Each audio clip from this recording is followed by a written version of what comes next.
Hello and welcome to the Fight Night Picks Recap Show. I'm John Franklin. This week on the show, we discuss all the fights from the UFC Fight Night. Poirier versus Hooker, a.k.a. UFC Vegas 4. The UFC remained in the Apex. Let's bring in to start this discussion our man Cameron Romanik. Cameron, let's start just by starting at 30,000 feet. Another action-packed Apex card with the smaller cage. At this point, it's getting a little ridiculous. The smaller cage really seems to be affecting the fights. Let's talk about your thoughts on the smaller cage. Do you think Dana cares that the smaller cage is more action-packed, or is he still going to pull the trigger on the big cage when the time comes? And this whole thing where Stipe says he won't fight in the small cage. Yeah. The small cage is better for the Apex. What's your thoughts on the small cage and all this? Well, I love the small cage. I think it just makes every fight more entertaining. There's so many more finishes. The action is just pressed. I mean, I understand where Stipe is coming from in terms of not wanting to fight there, because it does favor grapplers so heavily because it is such a smaller cage. And I don't know if Dana buys into that, or if he just wants to get back to the usual, or if this is just like a hiccup in the road that he has to deal with the small cage for a little bit. Yeah, I agree. All right, like we talked about a little bit before we came on, how great of a night it was. Let's start at the top. With the main event, we last saw just Dustin Poirier. He was the last time we saw Khabib Nurmagomedov, and that fight did not see the scheduled 5 rounds completed. The Eagle was dominant throughout, finding a finish in the third for Dan Hooker. He drew Paul Felder last time out. He won a split decision and subjected himself to the Felder curse. Let's talk stakes. The stakes for this one couldn't be any higher. The winner makes a strong case, especially with an impressive victory, to fight the winner of Nurmagomedov. Gaethje, we'll get to that a little bit later, especially because the winner was Dustin Poirier. Poirier defeated Dan Hooker by unanimous decision, 48-47, 48-47, 48-46. From my perspective, technique-wise, it seemed like early on Hooker was looking very sharp. I liked how he was varying the level of his strikes to keep Poirier off guard, kicking the leg, strong body work with both legs and hands. But it always seemed like Poirier had an answer, and Hooker could never really widen the gap. If there was a gap there, he couldn't widen it. He was countering well with the right hand, Poirier was. He just seemed like he would never really let Hooker bully him. Hooker would land, but Poirier seemed to have bigger combinations in return. Ultimately, Poirier was just too much, and the fight was too long for Dan Hooker when it got to the championship rounds, places Dustin Poirier had been before. He sort of established his dominance then. What'd you see here? I mean, that's kind of what I saw. What'd you see in this one? Yeah, so this one I pretty much saw Dustin Poirier traveling at 75% output, just consistent all 5 rounds, while Hooker in those first 2 was coming out strong, firing long combinations, pushing Poirier back for a while. And it really looked like Poirier might have been starting to fade. Then the 3rd round comes around and he starts exchanging, he starts landing, he starts moving forward himself. It's just a complete momentum shift after that 2nd round. Hooker looked really good. I mean, he backed up all the smack he was talking before the fight. I mean, he always does prove himself in there. And I think it'll be interesting to see who he fights next, because he proved that he can compete with the top of the division. I think a lot of people are skeptical about that coming into this one. I agree. I mean, with fighters, they go through these different things that and if the promotion is handling them properly, they put obstacles in front of them at the right time. So now we saw, okay, is a guy like Hooker ready to go 5 rounds at it? I mean, this was, for all intents and purposes, a championship fight. Poirier has won a belt, albeit an interim belt. So he's been there. So Hooker showed that he could go all 5 rounds. Obviously not win. He sort of faded late. Yep. That was an issue, but let's talk about what's next. And when we do this, I want to get into a habit of kind of talking about what's next, but not stepping on a lot of your matchmaking stuff that you're going to do moving forward. Yeah, so no we'll hit to some stuff and get into some stuff. Yeah. It's interesting for me. Obviously, if you're Dustin Poirier, you sit down to watch that Nurmagomedov Justin Gaethje fight with your fingers crossed that Gaethje pulls it off because you have a victory over him. Do you think that if Nurmagomedov wins, that Poirier gets a fight? I wouldn't see it happening just because of how dominant their first fight was. I think Dustin would need one more fight, and that would probably be Tony. Yeah. But Dustin made it clear he wants to take some time off and rest and heal up. because he did take a lot of damage in that one last night. So yeah, I think Dustin's going to sit out a while. Maybe come back and fight Tony. But if Justin wins, if Gaethje beats Khabib this summer, I think Dustin might have a claim to an actual title shot from there, just because of how impressive he was last night. Yeah, and I think it gets interesting for both guys because Poirier, if he wants time off, he's in luck because the Gaethje fight is, I think, in September, right? Gaethje Nurmagomedov. So you have that time, and then they're going to need their time off. So, I mean, maybe if, in a world where we are not in a pandemic, you would think the Gaethje Nurmagomedov fight happens in September, and then they turn it around in Brooklyn in November or end of the year for whoever's going to come out of that fight. Let's talk about Dan Hooker because he's in an interesting place. Everyone below him is substantially I don't want to say he's substantially better than they are, but he's put a gap between him and everyone below him. Yeah, he doesn't quite seem ready for those above him. Is it as simple as just matching him up with Tony Ferguson because they're both coming off a loss? Or do you leave Tony kind of in the wind in case Nurmagomedov wins, then he can fight Dustin? So what do you do with Dan Hooker next? Yeah, Dan Hooker, I think he could fight another guy in that top tier because, I mean, it is such a stacked division. He did make it clear there's a little bit of drop off after him. But I think him against Charles Oliveira would be very interesting. Test him with a grappler, someone who, if he gets in close, he's going to be in danger with. But he does have a clear striking advantage over Oliveira. I think that. But I think get Hooker one more win, and then he's one win away from a title shot again. It's just he'll have to beat one of these top 3, top 4 guys if he wants that title shot. Yeah, and in fairness to that call, I would say Oliveira's on in his last 3, he's got all finishes. So he TKO'd Nick Lentz, KO'd Jared Gordon, and then submitted Kevin Lee. So if anybody deserves a jump up, and it wouldn't even be that big of a jump, it's Charles Oliveira. All right, let's move on to the co-main event because this was an interesting one. And it was one of those nights where you have a really, really stacked headline fight, main event, and then there's a substantial drop-off. So let's talk Mike Perry and Mickey Gall. Mike Perry is either a visionary or slightly misguided. He had his girlfriend, Latoya Gonzalez, in his corner as his only corner. In his last 2 fights, though, with quote-unquote normal coaches, he lost to both Jeff Neal and Vicente Luque. Yep. For Gall, he's been largely a gimmick fighter, mostly fighting Mike Jackson, CM Punk, Sage Northcutt. In his last 4, he's 2-2 with losses to Randy Brown and Diego Sanchez. The stakes here, for me, were very interesting. It's a huge jump in competition for Gall and a chance for him to get a big-name win. For Perry, it could be his job on the line because if you're the UFC and you're looking at, all right, dude, you've been in there with Cowboy Cerrone and like Paul Felder.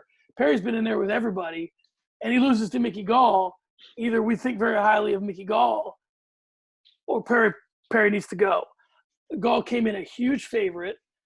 For me, Perry's kind of this guy where this may be either a commentary on his current situation or his career.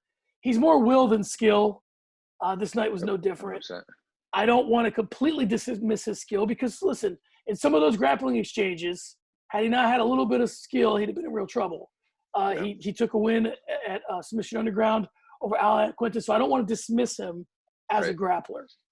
But it just seemed like he was a stronger fighter. It just seemed like he was more determined.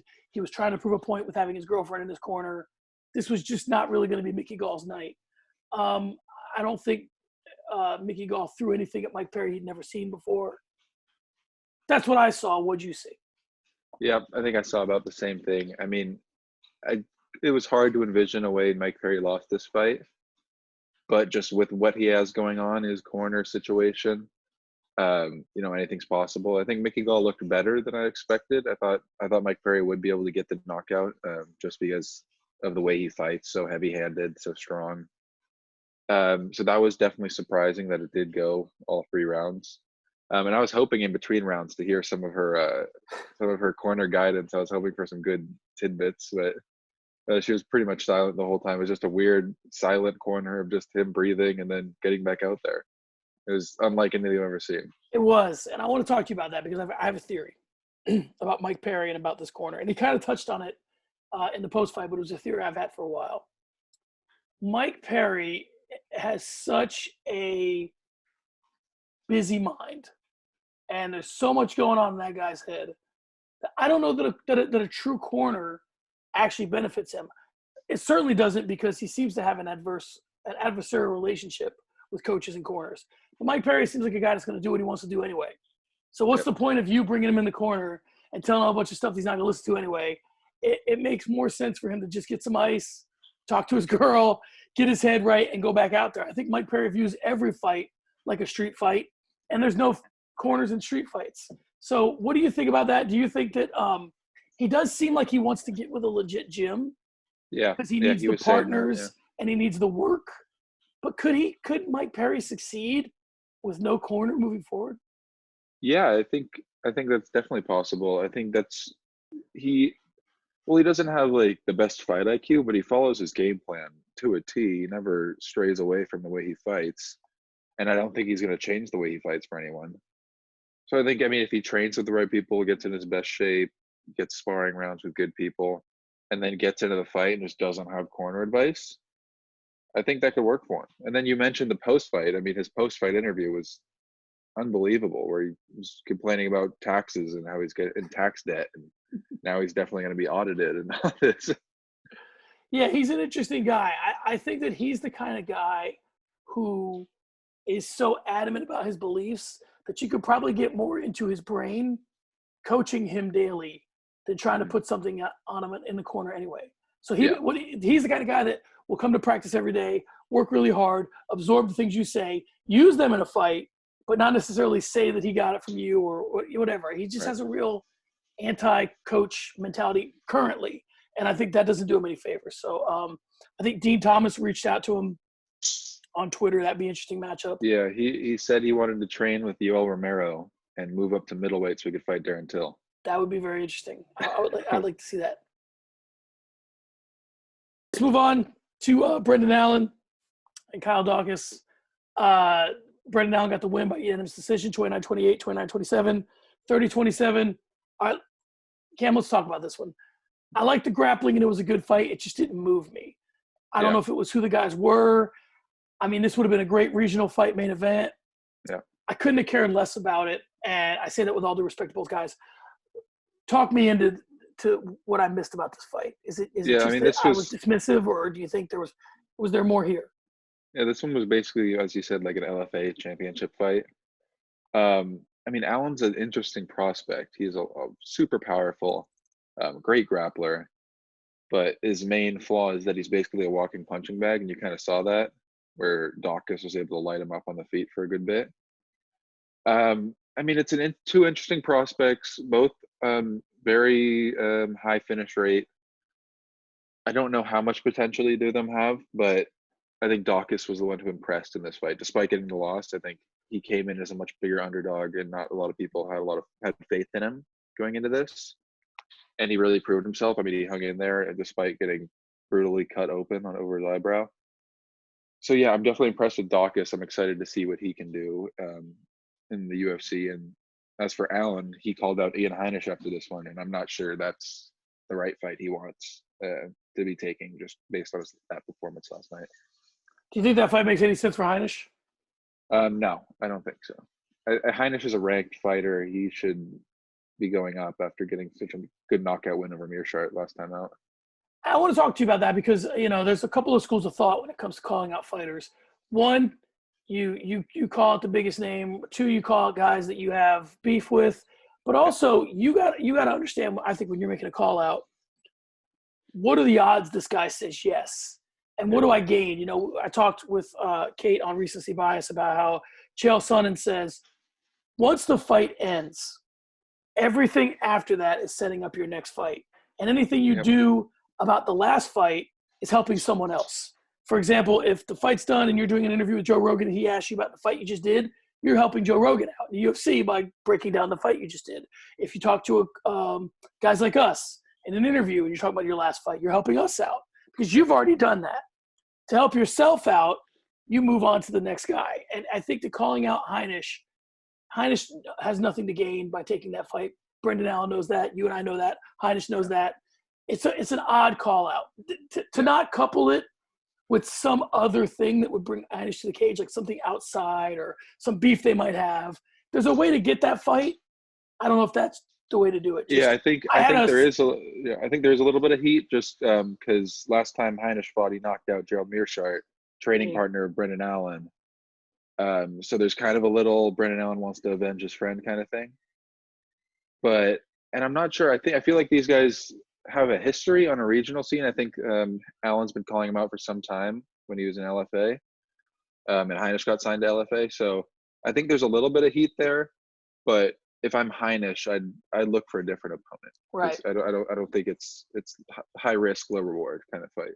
Yeah, especially, you know what's interesting, especially after that performance, and not that Allen looked horrible, but like if you knock somebody out cold, then call out Heinisch, because then Heinisch can say, all right, this is a guy that just looked great. I look great in beating him, you know? Yeah. Like all Tanner Boser earlier. Yeah, right? Speaking of Tanner Boser, let's talk about Maurice Greene. He defeated Gian Villante by submission via arm triangle choke in the third round. Greene was on a 2-fight losing streak coming in. Villante was 2-4 in his last 6, so the stakes here might be employment. It feels like a lifetime since Villante finished Corey Anderson, and now he's up a weight class trying to find his footing. I liked what I saw from Greene in this one early. You could see the Jackson Wink influence. He kind of looked like he was doing a little bit of a John Jones impression out there. Yeah. Villante looked to be more deliberate, pacing himself and looking for big shots. He found the shot late, but kind of punched himself out on the way to being submitted. Let's talk about the elephant in the room, which is that looked like a very aggressive hug, Cameron, that finished him. Now, is that just a matter of, you know, Greene's got me and I just don't have enough in me to fight this submission? It's not great. It might not even be in all the way, but I just don't have enough to fight it. Is that kind of where Villante was at that time? Yeah, I think so. I think after that flurry of elbows and punches and just ground and pound like crazy, it was extremely high output from him. And then you're just being squeezed. It doesn't matter what angle you're being squeezed at, but your breathing's obstructed. You're completely exhausted, and a guy's squeezing you as hard as he can. From any angle, that's going to be like really distressing for you. So, I mean, I understand Villante doing it, just didn't make sense watching it. Let's talk about what's next in this way. One, do you like Villante at heavyweight? And I'm gonna kind of put a little bit of a asterisk to this.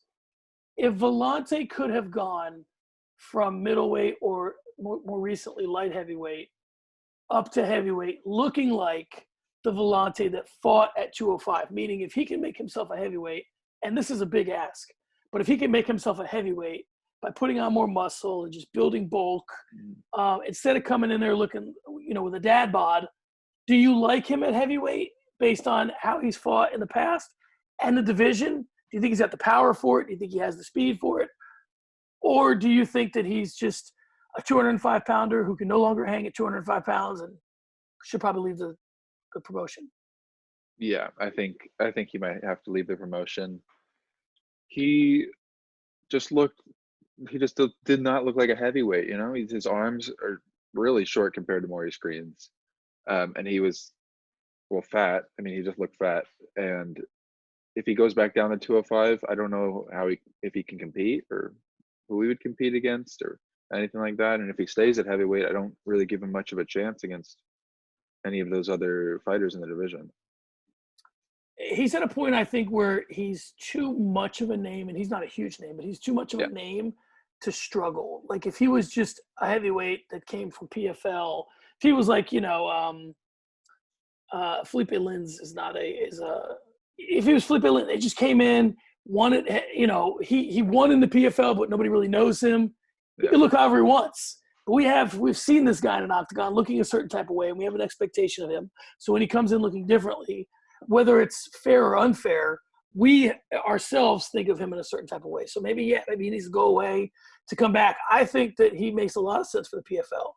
And if he went there, competed for the million at a weight class that's more, you know, commiserate to what the way he's fighting, I think that makes a lot of sense. So what about Greene?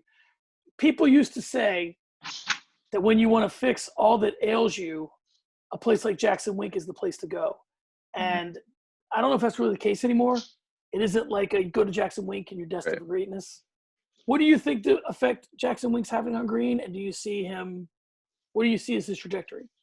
I don't know if he has much of a trajectory. I mean, he looked decent. I mean, he was landing leg kicks. He was more composed on the feet. But I don't know if that really suits him because he almost got knocked out fighting that style and getting tired and moving around a lot. I don't know if that's his best way of fighting.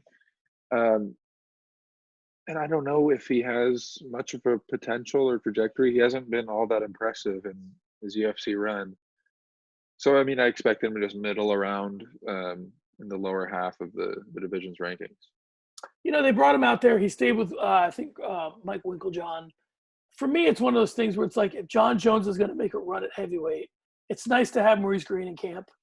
And if the byproduct of that is that Maurice Greene gets better along the way, working with John Jones, then great. But he really needs, I think, he kind of needs to understand why he's there. I'm not saying that he's there for John Jones, but I'm saying that if John Jones decides to go to heavyweight, Maurice Greene is going to play a role in that. And he needs to pick up as much from Jones as he can while he's there. And I think that might benefit him. And depending on how much he can pick up and then turn it into actionable results, I think will determine, what's next for him. All right, let's move on. Cameron, Jason Witt had trouble getting into or on the UFC Vegas 4 card. Then he had trouble staying on it. For all the work he put into getting into the Apex, Takashi Sato turned the lights out in just 48 seconds. Any thoughts on this one? I mean, it was a guy, late replacement, gets knocked out. Is there anything more there? No, I think that was what expected. Sato's so heavy-handed. You just put someone off the street in there with him, he's going to knock them out. Let's move on to Julian Erosa and Sean Woodson. Sean Woodson came in to Saturday night undefeated 7-0, but he had never fought someone as well-traveled as Julian Erosa. Erosa was 1-4 in his last 5, admittedly, but he has 5 times as much cage time as Woodson, and he's held belts on the regional level. This one for me, and sometimes when I do these recap shows, I try to develop a theme. And the theme for tonight to me was veteran fighters against young prospects. And is the veteran fighter going to be the one who establishes their experience and finds a path to victory? Or is the young prospect ready and they're just so much better from a talent standpoint that they can find their way to victory? And we'll talk about that a little bit later with Kay Hansen. But in this one, I just think Woodson got taken to school, and he did look sharp on his feet, and he was landing like Woodson's, tends to do. But all that stuff works a tier below.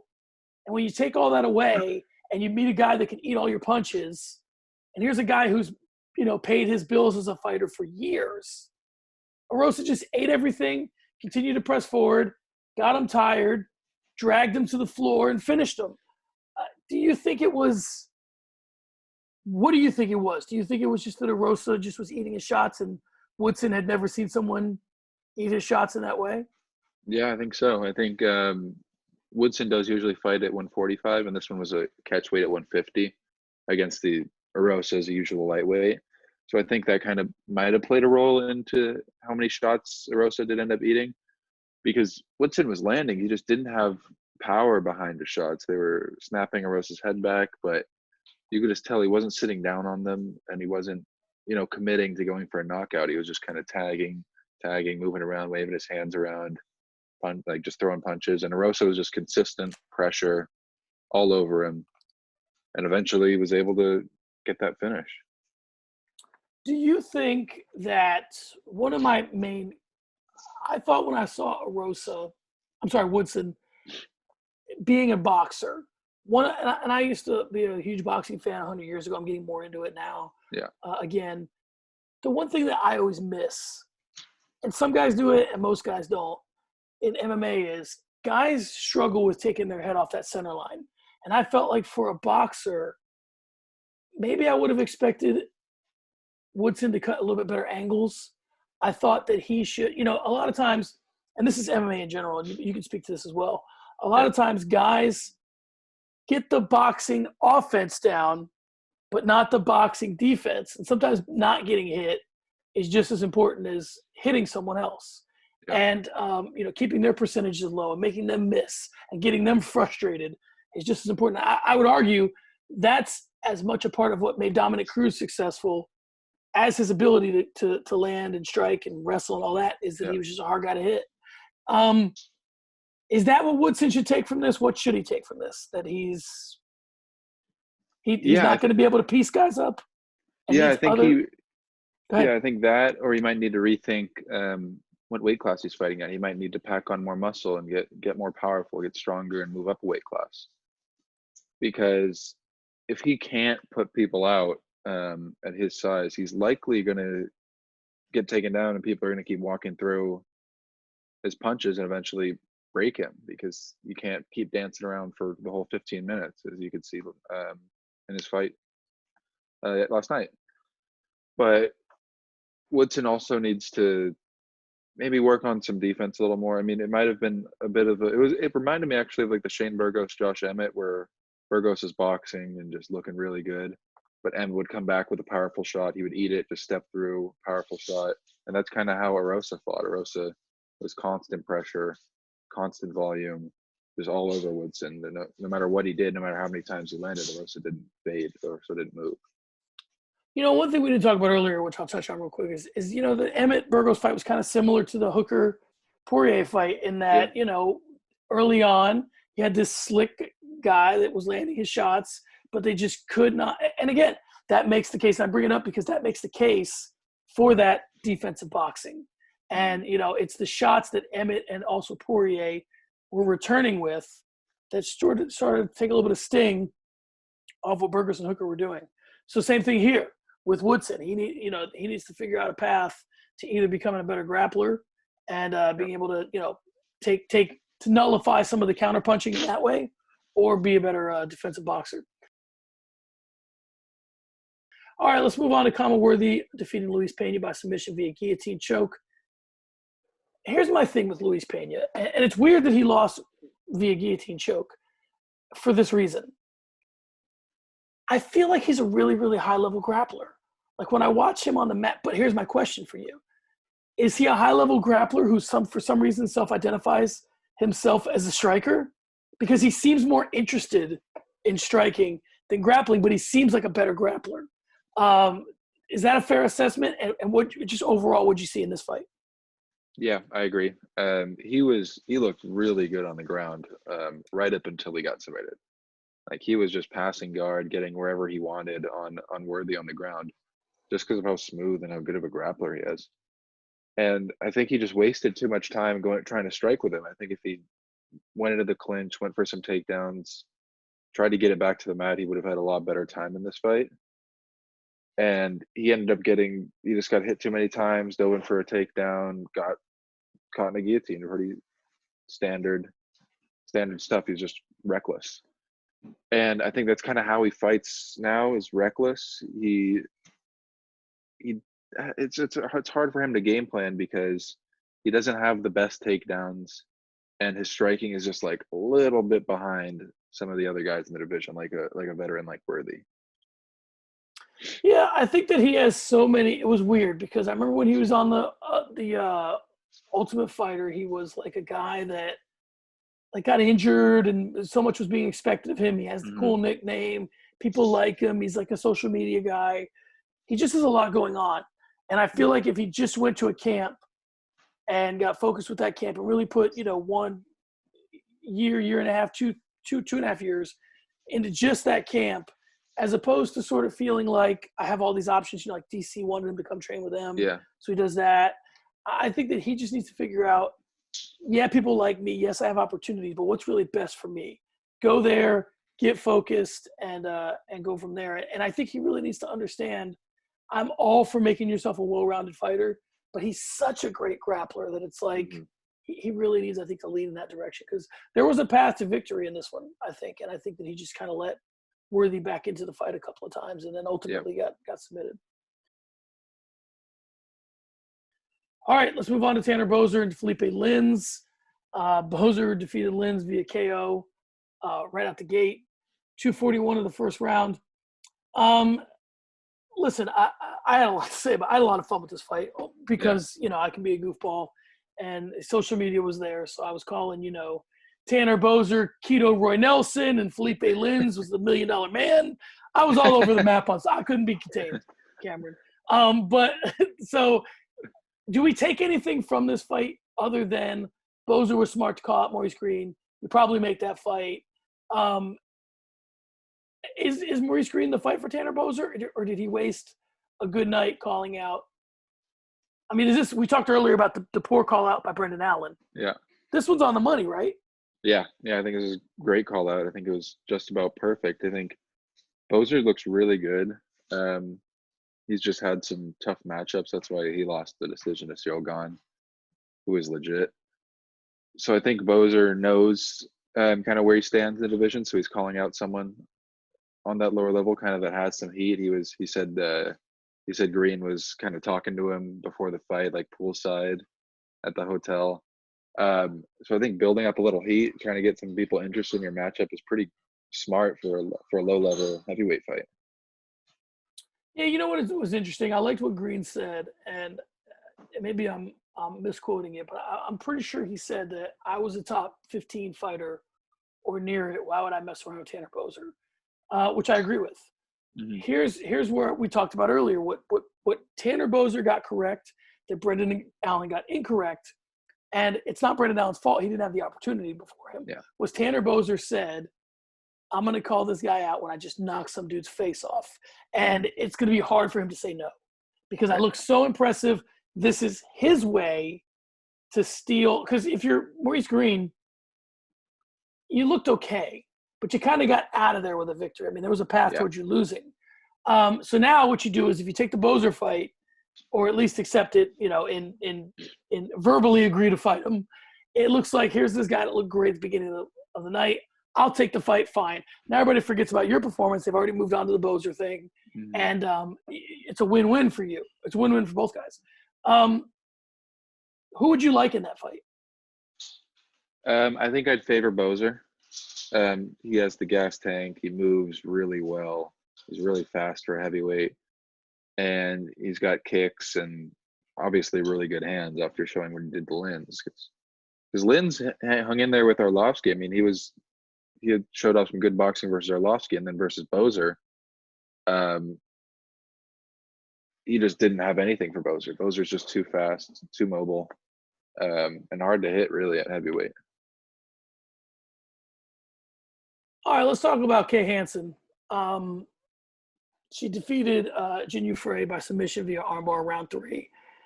This again is part of our theme, right? So Frey's held a belt in Invicta. Mm-hmm. She's a lot older than Hansen. She's 35. Hansen's 20, and but she's only got 4 or 5 more fights, a little bit more octagon time. But that's because of the way the women's divisions are and how often they fight and things like that. Yeah. For me, here's what I can't get my head around, and this is where I think it gets interesting. I was not expecting Kay Hansen to be that poised. I was not expecting Kay Hansen to sort of hang in there the way that she did. Is this a case of Hansen being poised beyond her years? Or do you think Frey missed an opportunity to establish who the vet was and sort of just, be that professional, do what Julian and Erosa did and say, okay, this is how it's going tonight because I've been down this road before and here's what we're doing. Or do you think Hansen is a generational, I don't want to say once every 10 or 20, once every 5-year fighter where she could be something special? I think Hansen, I don't know about that kind of potential, but I think she does have a lot of potential. First round, she didn't look good. Frey, it looked like it was going to be Frey kind of showing who's the vet. Hansen looked really fresh, didn't look that good on the feet, really. She was kind of getting cracked a few times. And then once the takedown came in the second round, her top control was just unreal. I mean, the way she was able to hold Frey down for, I think it was like 3 minutes, the last 3 minutes of the second round, and then gets her down again in the third for the armbar, and has just slick transitions. I mean, really impressive submissions from Hansen in her career. So I think Hansen does have a lot of potential. I think Frey had a path to victory in this fight. I mean, Frey's no slouch. I think Frey can still compete at strawweight. I think she's still legit. It's just sometimes when you find like one of those female grapplers that can get people down no matter what, they're going to be really tough to beat. Yeah, so I want to address this Ronda Rousey business because people are comparing her to Ronda Rousey. She is kind of cites Ronda Rousey as a inspiration of hers. Do you think it's fair to make, because here's the mistake everybody makes. No one, if you say that Kay Hansen reminds you of Ronda Rousey, no one says 20-year-old Ronda Rousey. They all say this fully conformed, completed Ronda Rousey. Is Kay Hansen going to be what Ronda Rousey was? No, the comparison is Kay Hansen similar to Ronda Rousey was at 20, or, Ronda Rousey was in the Olympics probably when she was 20, but when she started competing in MMA. Do you think if you're Kay Hansen, you run away from something like that? Do you just say it's an honor to be just mentioned with Ronda Rousey, or is that just way too much to handle and you just stay as far away from it as you can? Yeah, I think stay away from that because Ronda isn't like the most well-liked person in UFC history. Right.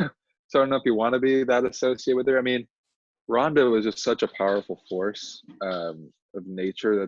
That's such high praise that I think that's going to put a lot more pressure on your back if you're like you're compared to one of the greatest female fighters of all time, like one of the most impressive runs in the sport. I don't know if that's smart for Hansen to just buy into.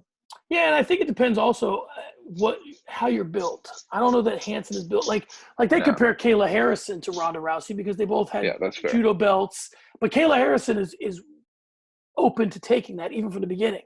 She has that kind of mentality about her. She has that kind of ego about her. I just think that you got to know yourself well enough to know, can I handle being in this, or is that an extra layer of my career that I just don't need? Okay, let's talk about Youssef Zalal and Jordan Griffin. I like this fight a lot. Again, we're sticking with this theme of a vet, relatively speaking, a young fighter. I thought that Zalal came out looking good. I like some of the adjustments Jordan Griffin made, especially the one where it seemed like Zalal was doing an effective job of putting distance between him. Whenever Griffin would start to strike, Zalal was retreating effectively, so Griffin added a kick to the end of the combo, which made Zalal more reachable. I like that a lot. But it just felt like that my takeaway here was I felt like Griffin was a more experienced, more technical fighter, but Zalal came ready to fight in terms of being in condition. I just felt like Griffin was fading in certain parts of this fight. And it may have been the pace that Zalal was putting out, but I felt like the conditioning became an issue here. That's what I saw. What'd you see? Yeah, I think it feels weird to say, but I think Griffin lost this fight more than Zalal won it. I agree. I think Griffin had a real path to victory, whether it was takedowns or was his striking, like you said, those flurries where he came forward and threw the kick behind it. He had Zalal backing up all the way across the cage and put him right where he wanted him. He just didn't really take advantage of some of the positioning. And then a lot of times Zalal was throwing combinations and Griffin wasn't even defending. He put his hands down and just to lower his forehead and eat the shots and didn't fire back or anything, just trying to prove a point, smiling. I think I don't know if it was a lazy performance by him, but I think he thought he did enough at the end to get the win, but I didn't score it for him. So it was just a weird fight from Griffin. I mean, Zalal looks good. He looks sound on the feet. I just don't think he has the power to put people out at that division because that's kind of what his path to victory is in most fights is going to be. It's going to be either a high output kickboxing fight or he's going to be chasing a knockout. Well, it's interesting. Obviously, the biggest fight for Griffin and the biggest fight for Zalal is different, right? This might have been the biggest fight of Zalal's career. It certainly wasn't the biggest fight of Griffin's career. He's been in with Chas Skelly and Dan Ige. So he's been in there with guys. I think that this is how you end up out of the UFC, is that you don't come ready. You don't come prepared for a guy like Zalal. You're the first or second fight of the night. You just kind of go through the motions because you think you've been in there enough. And then this happens. And I think that this, for me, this is one of those fights where if you're Jordan Griffin, you got to look at yourself and say, I probably could have won this, or I probably should have won this. And I agree with you that he gave it away. And I think that really needs to be the thing that he carries from this and say, this kid was good, but not that good. Yeah. And it wasn't like, we talk about the Kay Hansen fight. Kay Hansen, arguably was a better fighter last night than Frey was, but Frey still had a path to victory because of her experience. Right. I don't know that Zalal was even a better fighter on the night than No, Griffin. It's just Griffin left yeah. doors open and Zalal walked through them. Yep, I agree. All right, let's move on to some of the housekeeping. Let's talk about the bonuses. Fight of the night, Dustin Poirier and Dan Hooker. Each fighter received $50,000. Sean Woodson and Julian Erosa. Julian Erosa got $50,000. Jinh Frey and Kay Hansen. Kay Hansen got $50,000. Let's talk about that for a second because you can make some arguments for some other fighters. Yeah. Would you have given the bonuses to who received them, or do you think Tanner Boser deserved one? Do you think maybe Sato deserved? Like, who do you think else could have got? Or do you agree with those? I think Tanner Boser earned one because Linz isn't actual PFL champion. Pretty impressive fighter overall, and I think that was a huge win. It was emphatic. It was probably the most satisfying knockout of the card. It was just looked the nicest. The angle he took, the combination he hit on the way down. Herb Dean flying in. Yeah. Herb Dean throwing him across the cage. Yeah, I think Boser deserved $50,000 for his knockout.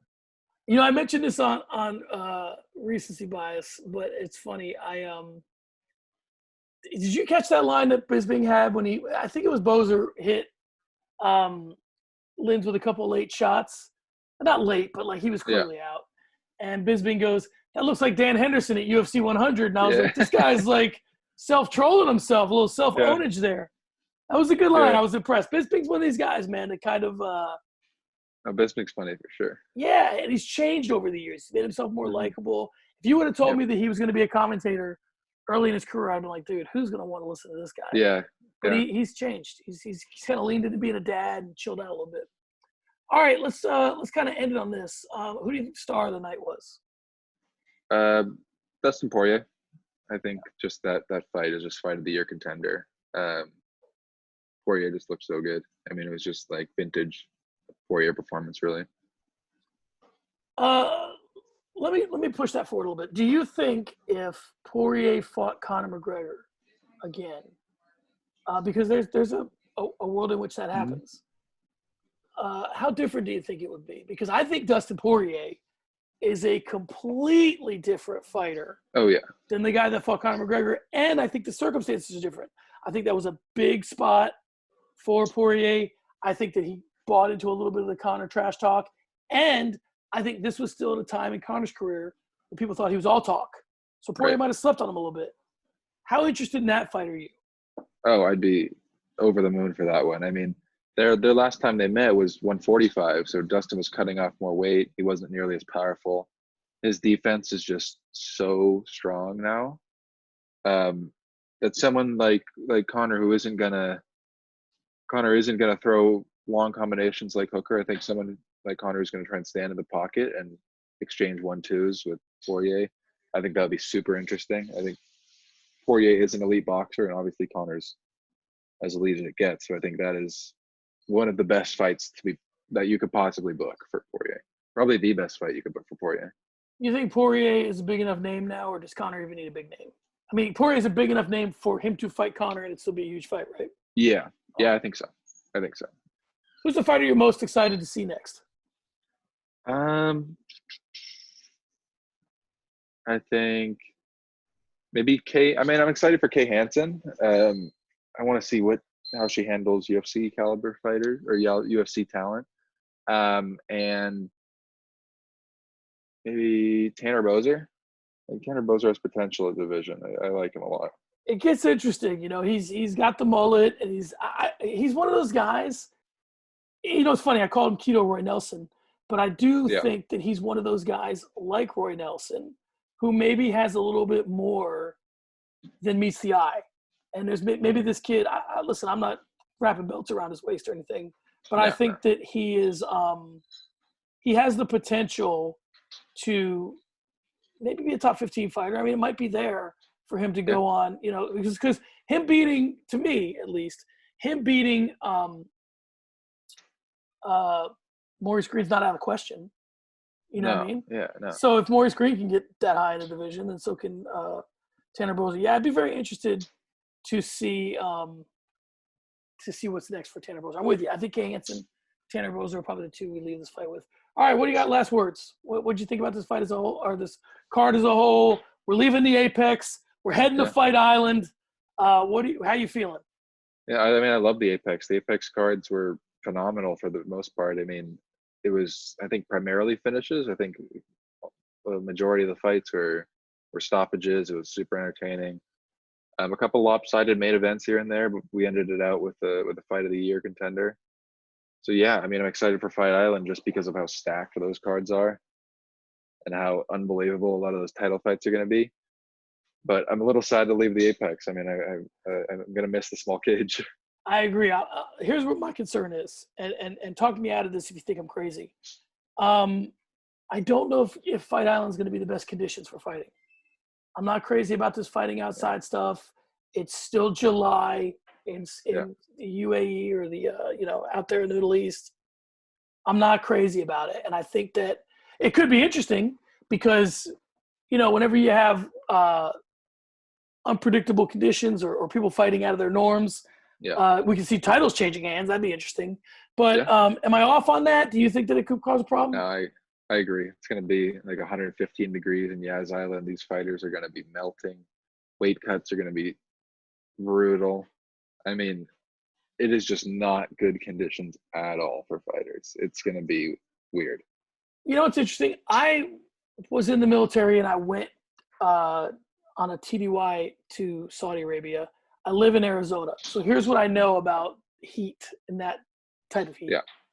Is that you're just kind of going from building to building at some point, and the outside becomes a little bit unbearable. So if part of your life is just being outside, you're just going to be going from one air conditioning building to the next. And depending on how well they're set up, like if everything is like a temporary facility, meaning I've been where I worked when I was in the military was like temporary, like, I fixed jets. So I was outside and there was canopies. So from that perspective, it was very temporal. The dorms were, hardened shelters, and they were, when you were there, the AC was running and you'd feel cool when you got in there and you were there for a minute. But if they're dealing with a lot of temporary facilities in Yas Island where the fighters are hanging out, like they're checking in tents and stuff like that, it's going to be rough. There's going to be a lot of exposure to the elements. I'm interested to see how long fighters are how early they're allowed to go out there and acclimate. Because if they go there fight week, you've got 5 days to get used to 110, 115 degree weather heat, and kind of, it's just, I just think it'll be really interesting. And also the thing is, they're fighting the main card, I think, starts at 6 a.m. their time. So they're going to have to go there and like keep their body clock not changing and sleep at weird times and there's a lot get going up on in the middle of the night to fight. I mean, it's going to be crazy. Yeah, it's going to be very crazy. All right, guys, there you have another Fight Night Picks recap shows in the books. Be sure and subscribe to the YouTube channel. Hit us in the comments. Listen to us on Spotify and iTunes. Cameron can be followed at CamBam_MMA. I can be followed at SM Cornerman. What else you got in the works for this week coming up? Just another fantasy booking I'll have up on FightNightPicks.com for this weekend's cards. Hoping to put together a lot of interesting fights. Absolutely. And also, guys, I was talking to Craig about this. With there being a week off or so in between this and the next fight, we're probably going to be doing some other interesting stuff. So I'll be reaching out to Cam and we'll bring you guys some stuff in lieu of having a traditional recap show. So we'll see you next week. Peace.